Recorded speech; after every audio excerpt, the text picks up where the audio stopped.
Silicone qui a été mis sur le patient à la bonne grandeur. On a isolé la vis au bout pour pas la beurrer de plâtre. On commence par isoler le manchon avec du saran wrap. On va replier le manchon en proximal pour que le saran wrap colle dessus. On fait comme une petite saucisse. C'est juste pour pas que le plâtre salisse le manchon parce que c'est un manchon qui est utilisé.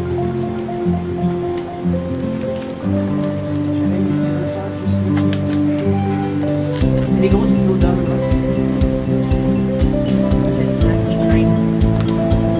OK? Donc l'idée, c'est de ne pas faire d'étranglement puis faire le moins de plis possible. J'avais une stockinette là avec un trou, un petit trou.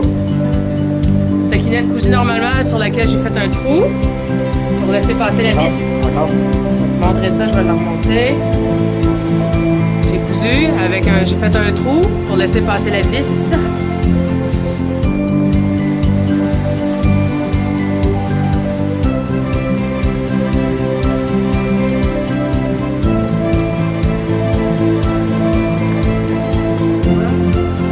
Ils ne sont pas nos amis, alors on tire comme il faut. On en met juste une fois ici, Juste une stockinette. Parce que la raison pour laquelle on en met deux habituellement, c'est pour créer une épaisseur et puis que l'une glisse sur l'autre quand on enlève la prise en tête. Mais là, on a le saran wrap. C'est la job. On s'assure qu'on n'a pas de plis. Les plis ont tendance à se ramasser en arrière. Alors, mon trou dans le bout de ma stockinette a servi à faire sortir la... Même chose. Ah oui, j'ai besoin de prendre mes repères. Excusez-moi, je vais essayer. C'était là. Je vais le dire là. Je suis pas content. Ok, je vais aller au bar. Non, non. Supracondylien. Ligne de condyle avec mes trois. Malgré que j'ai pas besoin de faire les trois doigts.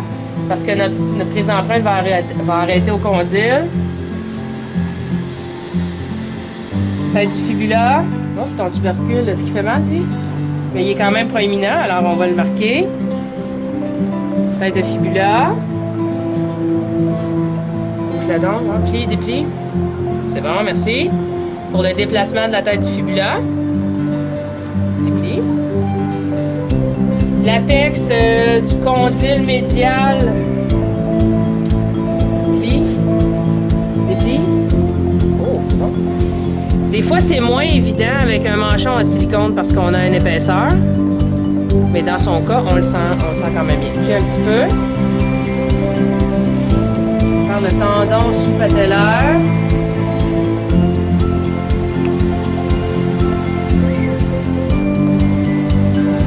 Je vais mettre mes pouces. Tête tibiale. Évancement du plateau tibial. OK. Les circonférences vont être prises de tous les pouces jusqu'au bout du segment. Les mesures sont les mêmes à l'exception du supracondylien, donc j'ai besoin des circonférences, ML condylien, AP, mais j'ai pas besoin de prendre un supracondylien parce qu'on se rend pas jusque-là.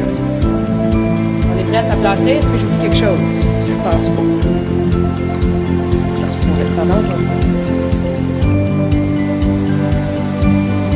c'est ça, c'est le même. On commence par une bande en antérieur pour faire la crête. Et l'appui. J'ai fait un peu long. Et on n'a pas besoin d'aller trop haut. Puis ici, j'en ai trop loin, fait que je vais venir le replier. On n'a pas besoin avec cette bande-là de faire le tour du segment. C'est vraiment juste pour la partie antérieure. On vient lisser. Ici, on n'a pas besoin d'aller trop haut non plus. On a tendance à vouloir couvrir toute la rotule, mais on n'a pas besoin. Alors, on lisse. On attend que ça commence à cristalliser avant que je mette mes doigts dessus. Je relaxe. Voilà. Est-ce que tu as besoin de le plier un petit peu plus? Est-ce plus confortable comme ça?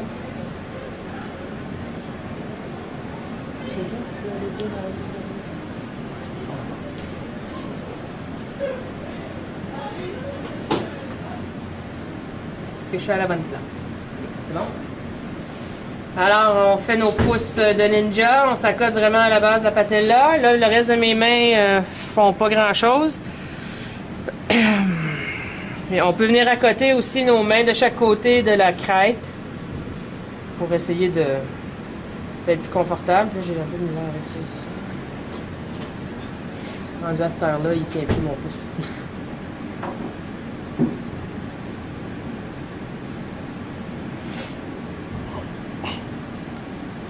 Donc, cette prise d'empreinte-là se fait par-dessus le silicone parce que c'est une épaisseur qui va toujours être là dans l'emboîture. Puis on n'aura pas besoin de rajouter une épaisseur dans notre stratification. C'est une méthode de prise d'empreinte qui nous demande une étape de moins. On ne monte pas en proximal. Par contre, on doit couvrir le bout avec un autre petit morceau.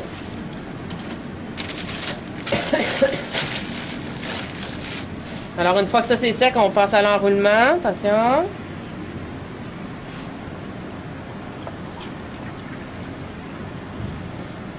Je sors bien mon plat, je pars en proximal. Mon rouleau est à côté sur mon patient comme d'habitude. Je tourne. C'est tout ce que je fais. Là, je peux monter jusqu'à la mi-rotule, le mi-patella. Je reviendrai le renforcer tout à l'heure. Je vais refaire le truc là, pour pas avoir de pli. Là. Voyez-vous, je tiens mon rouleau dans une main puis je viens faire un petit pli ici.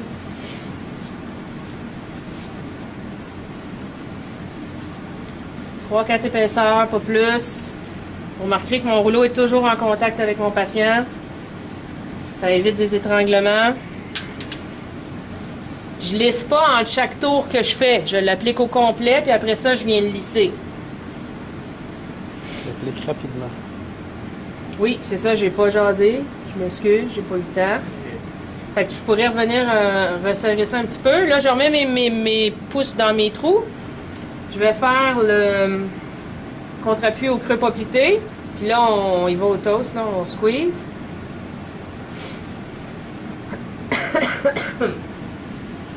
Quand ça commence à cristalliser, là, je viens ramasser le reste de mon plâtre en arrière. Je veux faire une espèce de... déjà une tension. Puis l'excédent du plat, je l'amène tout en arrière. Parce que sur mon positif, quand je vais devoir le modifier, je vais devoir réduire mes circonférences. Fait que je travaille déjà en avance.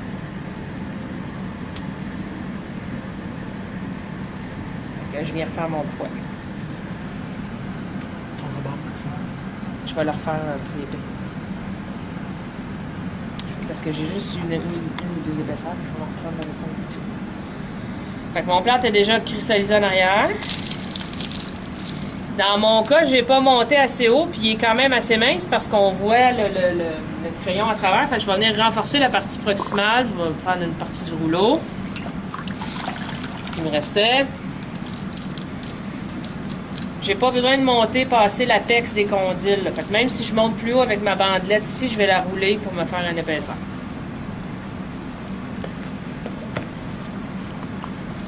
Ça.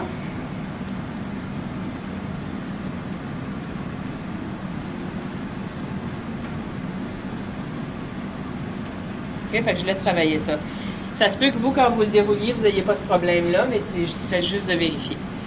Pour fermer le bout, je me suis déjà plié un morceau de plâtre de 4-5 épaisseurs et j'ai fait un trou dedans pour passer la vis. Alors, on va mouiller ça.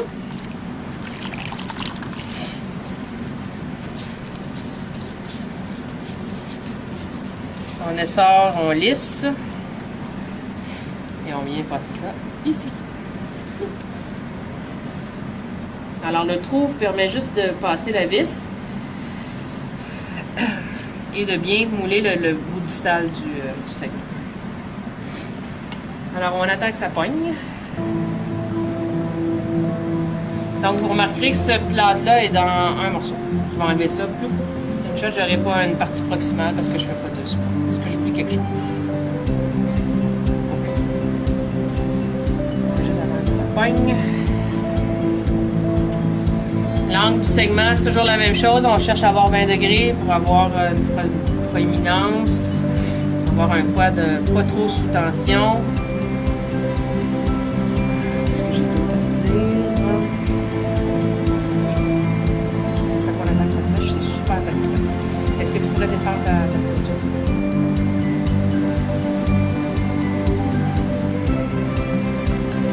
Lui, il n'est pas tout à fait assez sec en bas. On va y mettre une petite seconde. Là-dessus, je sais pas. Il n'y en a pas deux. Il n'y en a pas deux. Ici. Donc, on laisse le saran wrap sur le silicone.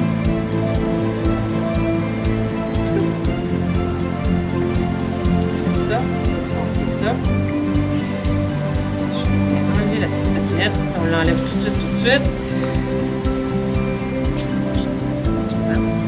Et ça donne ça. Fait qu'on voit, on va pas plus haut que les condyles. On n'en a pas besoin pour ce type de suspension. C'est bon? Merci.